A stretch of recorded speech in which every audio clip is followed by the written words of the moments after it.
Anak-anak, Ibu akan memperlihatkan atau memperagakan bagaimana cara membuat kurva permintaan. Ibu sudah membuat soal seperti ini ya, misalnya kurva permintaan dari harga buku di bulan Januari 2021.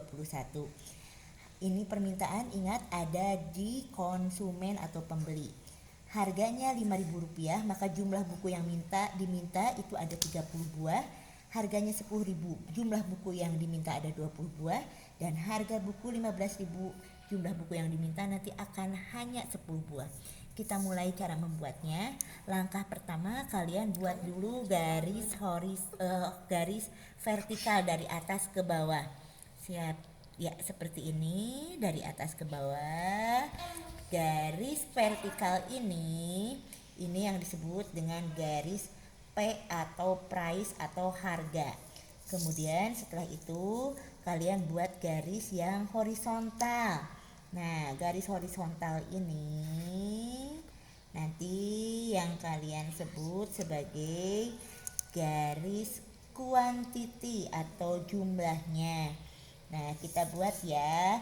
Untuk skalanya ini ada di ujung pertemuan antara garis vertikal dan horizontal angka 0.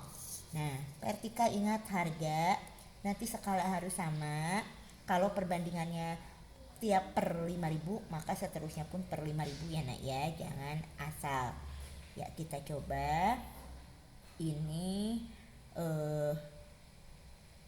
untuk Rp5.000, untuk Rp10.000, dan ini untuk Rp15.000. Ini misalnya Rp 5.000. Yang ini adalah Rp dari Rp10.000. Yang ini adalah Rp dari Rp15.000. Iya. Yang ini kita buat juga. Skalanya harus rapi ya nak ya. Ini misalnya untuk 10 buah, 20 buah, dan untuk 30 buah. Kita gabungkan menggunakan garis titik-titik. Saat harganya itu Rp5.000, maka jumlah buku yang diminta atau yang dibeli oleh konsumen sampai 30 buah. Buat garis titik-titik seperti ini anak ya. Nah, kemudian saat harga buku itu Rp10.000, yang meminta sudah ada penurunan nak, cuma 20 buah saja, hanya 20 buah saja. Hanya 20 buah saja.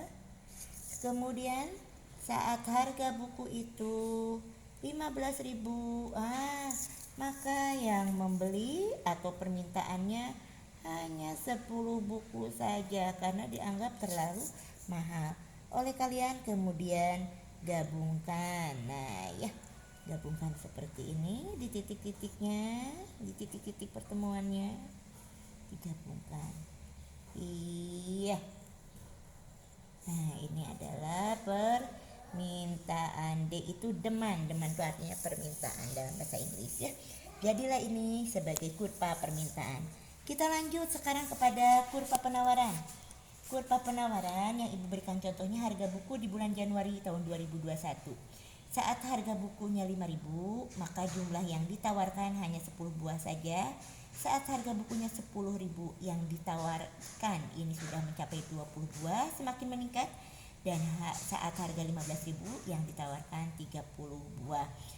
Ingat, kurva penawaran ini, penawaran ada di pihak penjual. Yang menjual itu selalu ingin punya untung besar. Jadi kalau harganya sedang mahal, maka yang ditawarkan pun akan semakin banyak. Ingat hukumnya ya, berbanding lurus. Kita buat langkah sama ya nak ya. Langkah sama, buat dulu garis yang vertikal. Ini adalah garis untuk P, price atau harga.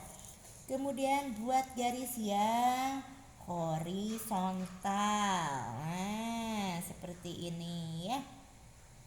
Ini garis untuk kuantiti atau jumlah.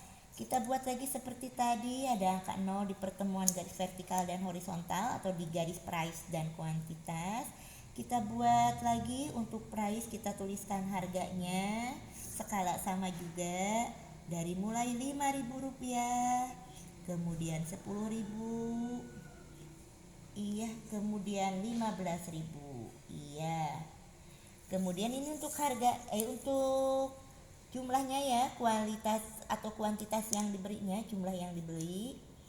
Iya, ini ada 10 buah, 20 buah, 30 buah. Nah, ingat, saat harganya 5.000, ini hanya ditawarkan 10 buah saja. Nah, karena dianggap tidak akan memberikan untung yang besar. Nah, lalu saat harganya 10.000 ini meningkat nih ditawarkannya. Sudah mulai 20 buah. Sambungkan dengan 20 ya. Sambungkan dengan 20 dengan garis titik-titik. Lalu saat harganya 15.000, wah, penjual lebih senang nih. Nah, jadi yang ditawarkan sampai 30 buah ya. Nah, senang sekali nih dapat untung besar. Nah, setelah ini, prosesnya kalian buat garis lurusnya, tarik dari kanan atas ke kiri bawah. Inilah yang disebut sebagai kurva permintaan. S itu supply permintaan. Jadi deh, inilah kurva permintaan dan penawaran. Terima kasih.